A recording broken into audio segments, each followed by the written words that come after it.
প্রিয় কৃষিমির বন্ধুরা সকলকে স্বাগত জানাই। যারা খোলা আকাশকে ভালোবাসেন, যারা ভেজিটেবল শাকসবজি খেতে ভালোবাসেন, আমি রয়েছি সেই বিদেশি শাকসবজির বাগানে। আমার সামনে দেখতেই পাচ্ছেন এটা আছে শাকগুলো রয়েছে। এটা একরকম বিদেশি সবজি আছে, পকচয় সাধারণ ছোট ছোট করে কেটে হালকা টমেটো বা হচ্ছে পাঁচফোড়ন ফুটিয়ে এই সবজিটা বানালে খুবই ভালো লাগে। এটা হচ্ছে রেড ক্যাবেজ। গাছগুলো দেখলে এই গাছের থেকে দেখানোর চেষ্টা করি। গাছগুলো এই গাছটা একটু বড় হয়েছে, দেখুন এখানে এই বেগুনি কালার একটু লালচে রঙের এসছে। তো কয়েকদিন পরেই এটা আছে বাঁধাকপি হবে।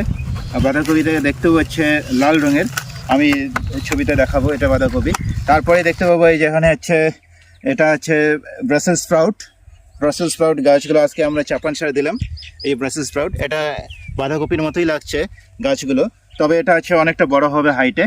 তো আমি দেখাই যে ব্রাসেলস স্প্রাউট কেমন হয় এবং কীরকম ফলটা হয়। অবশ্যই গাছটা আমাদের 3 ফিটের মতো উঁচু হবে এবং ফলগুলো ছোট ছোট বাঁধাকপির মতো হবে। আমি এই যে দেখানোর চেষ্টা করি কেমন হয় ব্রাসেলস স্প্রাউট। এই ব্রাসেলস স্প্রাউট এটা, আর এই যে এখানে এটা হচ্ছে দেখো একের ফুলের মতো লাগছে। এই গাছগুলো আরও বড় হবে। এটা হচ্ছে লোলো লেটুস, সাধারণত রেস্টুরেন্ট এবং হচ্ছে পাঁচতারা হোটেলেই এর প্রচলন ব্যাপক। এটা হচ্ছে লোলো, রেড কালার।